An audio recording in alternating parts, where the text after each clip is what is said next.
खबरों को विस्तार से देखते हुए राष्ट्रीय राजधानी दिल्ली की हम बात करने वाले हैं सबसे पहले, जहां पर एक बार फिर से लव जिहाद का केस सामने आया है। दरअसल इस पूरी कहानी की शुरुआत होती है, जिहादी ने अपने ही प्रेग्नेंट गर्लफ्रेंड को निशाना बनाया है। बेरहमी से उसकी हत्या की गई है। जिहादियों का हिंदू लड़कियों को फंसाने का पैटर्न हमेशा एक जैसा ही रहा है, सेम रहा है। नाम बदलो, हिंदू लड़की को फंसाओ, उसका शारीरिक शोषण करो और उसके बाद उसकी हत्या। नाम बदलकर यहाँ पर भी कुछ ऐसा ही हुआ। हिंदू लड़की को नाम गलत बताया गया, हिंदू बताया गया, उसके साथ रिश्ता बढ़ाया जाता है। फिर जब लड़की ने शादी का दबाव बनाया तो आरोपी ने पीड़िता को मौत के घाट उतार दिया। अब इस मामले को लेकर पुलिस ने बड़ी कार्रवाई की है और आरोपी और उसके एक साथी को धर दबोचा है। लेकिन परिवार अब भी इंसाफ की मांग कर रहा है। मांग है कि हर एक जिहादी को फांसी की सजा होनी ही चाहिए। हिंदू बेटी के लहू का इंसाफ मिलना चाहिए। इस पूरे मामले पर अब पक्ष और विपक्ष दोनों ही जानने का प्रयास करेंगे, लेकिन सबसे पहले आइए इस मामले पर पीड़ित परिवार का क्या कहना है, ये बयान आप सुन लीजिए और फिर इस खबर का पक्ष आपको बताएंगे मेरे सहयोगी शिवम दत्त मेहता।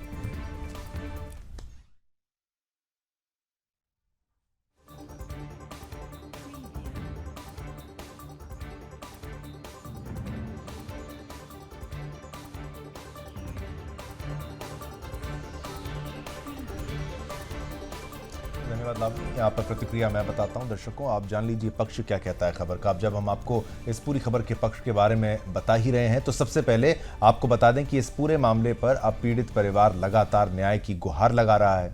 वहीं स्थानीय लोगों का कहना है कि अक्सर ऐसे मामले सामने आते रहे हैं जहां हिंदू लड़कियों को मुस्लिम जिहादियों की तरफ से पहले तो बरगलाया जाता है और उसके बाद उनके साथ या तो गलत काम करके छोड़ दिया जाता है या फिर उन्हें मौत के घाट उतार दिया जाता है। आइए अब आपको सुनवाएंगे कि जब सुदर्शन न्यूज की टीम पीड़ित परिवार के घर पहुंची तो गमगीन आंखों से पीड़िता के परिजनों ने प्रशासन से क्या मांग कर डाली।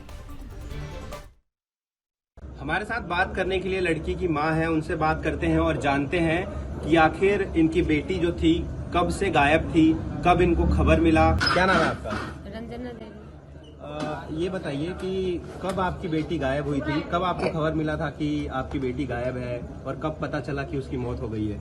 मेरे को 21 तारीख की लड़की गई, तो 21 तारीख के हम फोन मारे तो मेरे को फोन नहीं उठाया। फोन कर करके थक गए तो लड़का उठाने लगा। लड़का बोला से हम बात नहीं कराएंगे, लड़की बात कर रहा, हम फैमिली से बात नहीं करेंगे, मेरे को ना फर्क लग रहा है। तो कर करके हम थक गए, 12 बज गए, फिर हम सो गए। फिर जाके सुबह हुए, फिर फोन मिला रहे तो लड़कों को स्विच ऑफ जा रहे। फिर थाना गए तो थाना में कंप्लेन नहीं लिया, बोला कई साल की लड़की है, मैं बोला 19 साल के है। कौन से थाने में गए थे? नागले थाने गए। अच्छा। थाने वाले ने मजाक उड़ा दिया, वहाँ से मेरे को बोला वो दोनों मियाँ बीवी है, स्विच ऑफ कर लिया तो क्या हो गया, तुम्हारी से बात नहीं किया तो जाओ, इसमें क्यों आए वो कंप्लेन करने, इसमें कोई साथ नहीं है। अच्छा, उस लड़के को आप पहले से जानते थे? आपकी बेटी से पहले मिलता था वो? नहीं, हम कभी नहीं देखे। कभी नहीं देखे? कभी नहीं देखे। अच्छा, तो उस लड़के का नाम क्या पता, जब आपको पता चला तो उस लड़के का नाम क्या पता चला आपको? उसके घर पर गए तब पता चले, जो सलीम नाम है। सलीम नाम है? या घर पर यहाँ पर ये लड़की जो बात करते थे तो लड़की के रूप में संजू है भूत कह के बात करते थे। इतने पूछते थे देखो कौन है तो दोस्त है, भूत है, संजू है, बस इतना ही बोलते। अच्छा, कब से बात करती थी वो? यही नहीं पता था जी कब से बात करते थे। अच्छा, तो आप लोग को पहले से नहीं पता था कि उसका नाम सलीम है? नहीं पता था, सलीम को बारे में नहीं पता। अच्छा, मौत की खबर कब मिली? मत को खबर तो ये कल मिले। कल मिला है? कल मिले। अभी तक पुलिस ने क्या कार्रवाई की है? कुछ मदद मिली है पुलिस से? कुछ नहीं मदद मिले हैं मेरे से, पुलिस अभी तक बॉडी नहीं दी है। बॉडी नहीं मिली अभी तक? अभी तक नहीं दिए, 5 दिन के लाश को मार के रख दिए। सबसे बड़ी कमी तो कहूँगा हिंदुओं की कमी है, जो बहन बेटियों पे ध्यान नहीं देते, तो युवाओं की कमी है। जो युवा भी कहीं अपनी आस्की के चक्कर में घूमते हैं, यानी तो पहले का जमाना था, भाई भी ठीक रहता था, चरित्रमान रहता था और बहन की भी हिम्मत नहीं पड़ती थी अब वो कहीं तो उधर चली जाए। लेकिन आज के युग में सब मामला परिवर्तन है, परिवर्तन को कौन रोक सकता है। लेकिन जिस प्रकार से खासकर मुस्लिम इस तरह की हरकतें कर रहे हैं, नाम बदल करके घरों में घुस करके बेटियों को, बहनों को बहकाते हैं, गुमराह करते हैं। आज ये जो खबर है, ये खबर 21 तारीख की है। 21 तारीख को लेके जाता है, पहले से इनका आवागमन थी, शादी के लिए दबाव बनाता है। लड़की प्रेग्नेंट थी जो कि 5-6 महीने की बता रहे हैं, और यहाँ से ले जाने के बाद लड़की को पसली तोड़ दी जाती है और ले जा करके रोहतक के गांव मदीना में खेतों के अंदर दफन कर दिया जाता है। और जैसे ही संगठन को ये खबर पता लगते, कल रात को ही अपने संतों की बैठक चल रही थी दिल्ली के अंदर ही, 12 प्रदेशों के संत आए हुए थे। वहाँ पता लगा संगठन को इस तरह की हरकत हुई है, तो तमाम संगठन के कार्यकर्ता, युवा शक्ति, आम समाज आकर के खड़ा हुआ है। कहना तो सिर्फ इतना ही है कि जलते घर को देखने वाले फूस का छप्पर आपका है, आपके पीछे तेज हवा है, अगला मुकद्दर आपका है।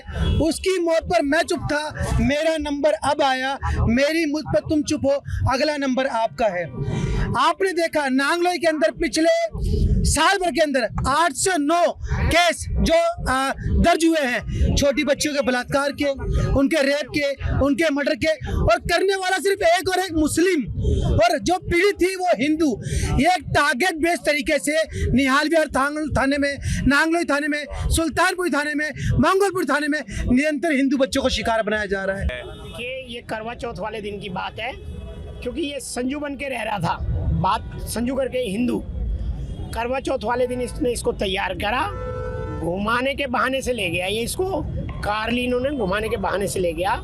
इसके साथ 2 लड़के और थे, और ये इसको ले जाकर कहाँ मर्डर किया ये तो पुलिस बताएगी, लेकिन इन्होंने रोहतक के मदीना में ले जाकर इसको दफना दिया। ये जो हमारा शक था जिहादी है, जिहादी मानसिकता है, और इसने जो काम किया है, मैं तो डिमांड करूंगा कि फास्ट ट्रैक अदालत में केस चले और जल्द से जल्द इसकी सजा हो, क्योंकि वो लड़की 20 साल की 7 महीने की प्रेग्नेंट थी, यानी कब से वो रेप कर रहा था और 7 महीने की प्रेग्नेंट थी। भाई पुलिस की जो कार्रवाई है अभी तक बिल्कुल सुस्त है, और जैसी कार्रवाई होनी चाहिए थी बिल्कुल भी कार्रवाई नहीं है। और हमारी डिमांड यही है कि जल्दी से जल्द पहले डेड बॉडी लेके आए यहाँ पर, और परिवार को जैसे हम चाहते हैं वैसे हो।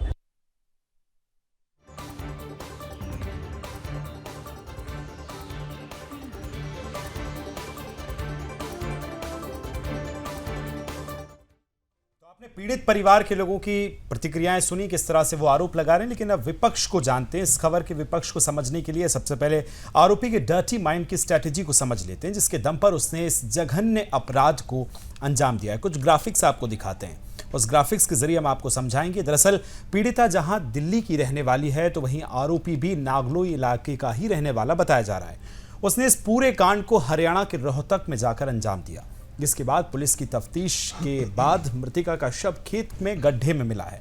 बताया जा रहा है कि पूरी वारदात को जहां करवा चौथ के दिन अंजाम दिया गया है, क्योंकि जानकारी ये भी बताई जा रही है कि 20 अक्टूबर से ही लड़की जो है लापता थी।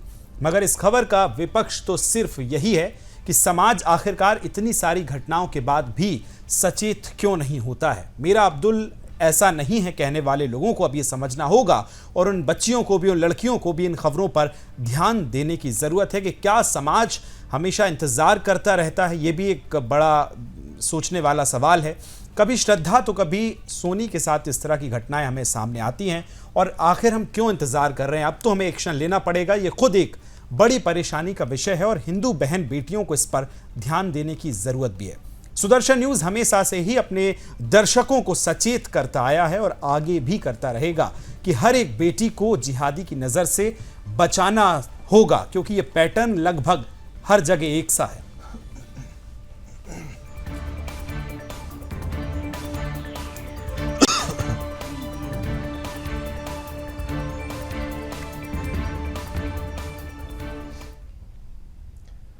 तो सुदर्शन न्यूज़ तो आपको हर रोज़ जागरूक करता ही है और ये संदेश आप तक पहुंचाता है, लेकिन आप भी इसको ध्यान से देखें, अपने आसपास भी एक नज़र बना के रखें। जैसे हमारी एक और मुहिम है जनता एनआरसी, इस तरीके की हम कई मुहिमों को चलाते हैं केवल और केवल हिंदू हित में, सनातन हित में, आपको जागरूक करने के लिए। लेकिन अगर आप उसको इम्प्लीमेंट नहीं करेंगे, अपने लोकल लेवल पर अपने आसपास नज़र नहीं रखेंगे, अपने परिवार पर, अपने बच्चों पर नज़र नहीं रखेंगे, तो कहीं ना कहीं आप भी खुद को खतरे में डाल रहे हैं। ऐसी घटना आपके साथ या आपके परिवार के साथ भी घट सकती है, ये संभव है। इसीलिए ये चेतावनी के रूप में आपको सतर्क करने के लिए ऐसी खबरें हम रोज़ाना आप तक पहुंचाते हैं।